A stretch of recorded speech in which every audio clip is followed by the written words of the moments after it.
Welcome to King David TV. Please subscribe, comment, and like. Thank you. Hi, my YouTube family. How you guys doing? Thank you, sir. Thank you, man, for checking out this video. I have a new video here. It's one of our sister, Jakpada sister. She's talking about is 5 million enough to start a business in Nigeria? Is 5 million enough to start a business in Nigeria? So let's check it out. Somebody had told me, what can you do with 5 million in Nigeria? Really, there are a lot of things you can do with even 1 million naira. But you know the problem they have? Everybody wants to be tush. Everybody wants to appear luxurious. Everybody wants to appear rich. They don't want to be seen with petty things.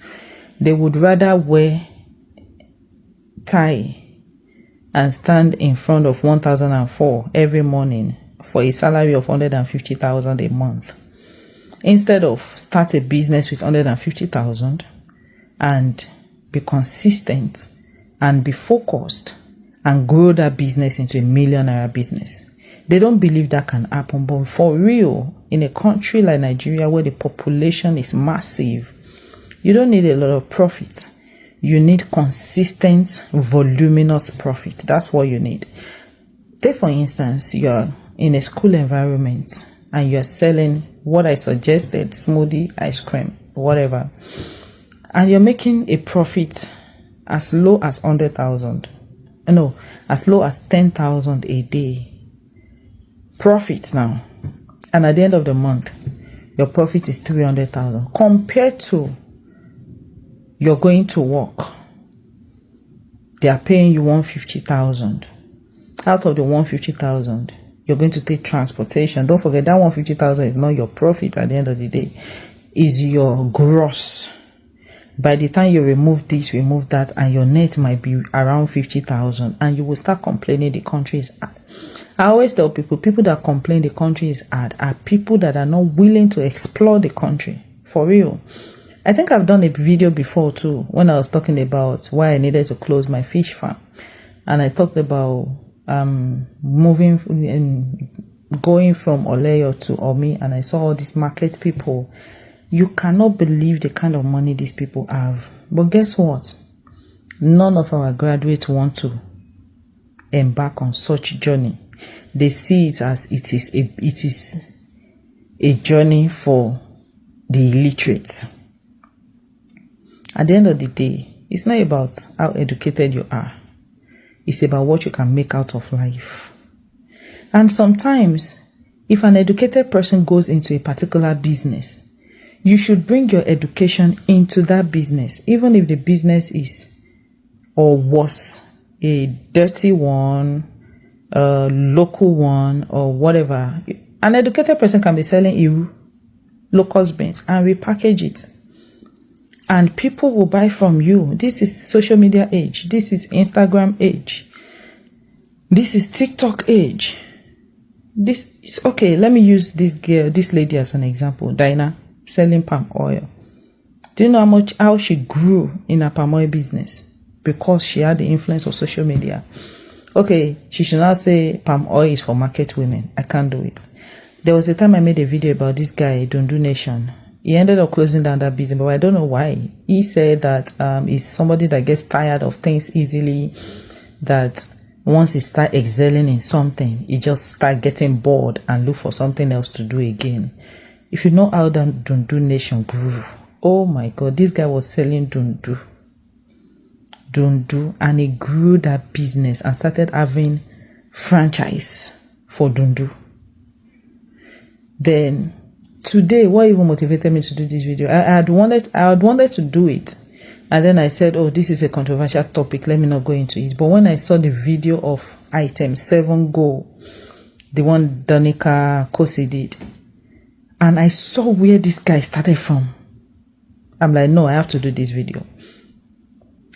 Item 7, for those of you that don't know, Item 7 Go, it's a restaurant that caters to people, like everybody, every class of people, working class, low class, high class. No, if you're not too ashamed to go, to queue up, I mean, even if you feel like you're too big to queue up, you can send your driver, they'll buy it for you. So what they do for the most part is party jollof rice, shawarma. I think that's all they sell, party jollof rice and shawarma. And the way this guy grew the business, it started from University of Ilorin, from a very tiny kiosk that is not even more than 6 feet by 10 feet. If you see that kiosk, you cannot believe that that guy can grow like that. He is a graduate of physics. He graduated from physics. They didn't say which university, but he chose not to go corporate or look for any job. He just started selling jollof rice. Just to go, no sitting. Every of his restaurant, no dining. It's just to go. If you see where he started from, one roadside kiosk. Today, this guy has more than 21 locations in Nigeria. Massive buildings. Eyebrow areas. The one I always go when I'm in Ibadan is the one around that ring road beside MTN office. That one is massive. He has more than 8 locations in Ibadan that I know.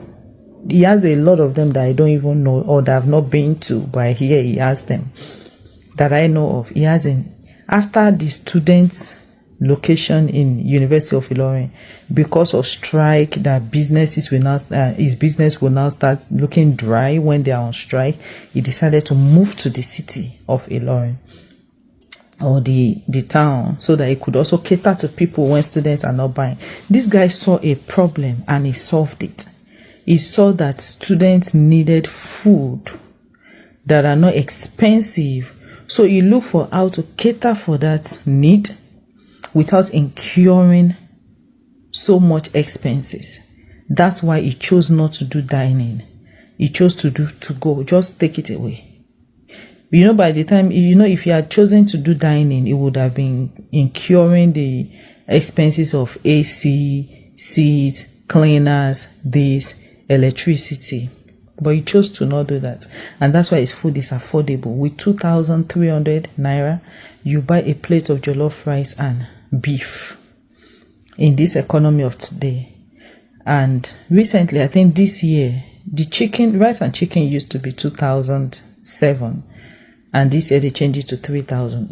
There is no day or no time of the day that you get to item 7 and you will not see a long queue. No time of the day, especially if you want to buy their shawarma. So what am I saying in essence? There is no business that is too small or that is too dirty for a graduate to start. But put your own graduate touch, education, or exposure, put it in that business. Back in the days, farming was for illiterates. See educated people going into farming now. May God rest the soul of Fish Magnet. Look at that guy. See how he grew in fish business. Look at Tiki. These are real life examples we are giving you. Tiki did not start big. Now he's a big boy in farming, fish farming. Big one. But you hear people in the same country. These are not people that are mentioning that are from Kenya or wherever, or in the same Nigeria. But there are some people you will still give 20 million in that Nigeria. They will tell you there's nothing they can do with 20 million. There are people you will give 5 million. They will tell you there's nothing they can do with 5 million. We listen. You will not listen. We never listen. Ayinde Wasiu, he has a farm. Our ex-president have a farm. That should tell somebody that there's something there. I remember back in the days, maybe in the 90s, tailor was just a regular thing. Just go there, and you want to sew Christmas clothes, you go there, you drop your clothes. See what they taught tailoring to now. People are making millions of naira just to sew clothes because they brand themselves. So who will listen? Who will still complain that 5 million is not enough? In Nigeria is the only country that I know that you can sell ice block and be a millionaire. Ice block that you just put inside a container. You just put water. You put water inside a container, and you turn it to ice, and you sell it, and you become a millionaire. Nigeria is one of those countries that you can do that, and people are still there saying 5 million is not enough to start. a business. But people that have wisdom will understand. I know people that come to Canada now, not even now, like a couple of years, that have small business in Nigeria, and they will be telling them, it's like, yo, we can't stay in this country. And I'm talking about years ago. That people say, oh, we can't stay in this country. How are you guys surviving in this country? And they have a small business in Nigeria. But they believe so much in that business. So if you are wise, you are wise. If you are not, you are not. We need more of this video, man. Thank you so much. Thank you for watching. We appreciate you. See you on the next one. Bye.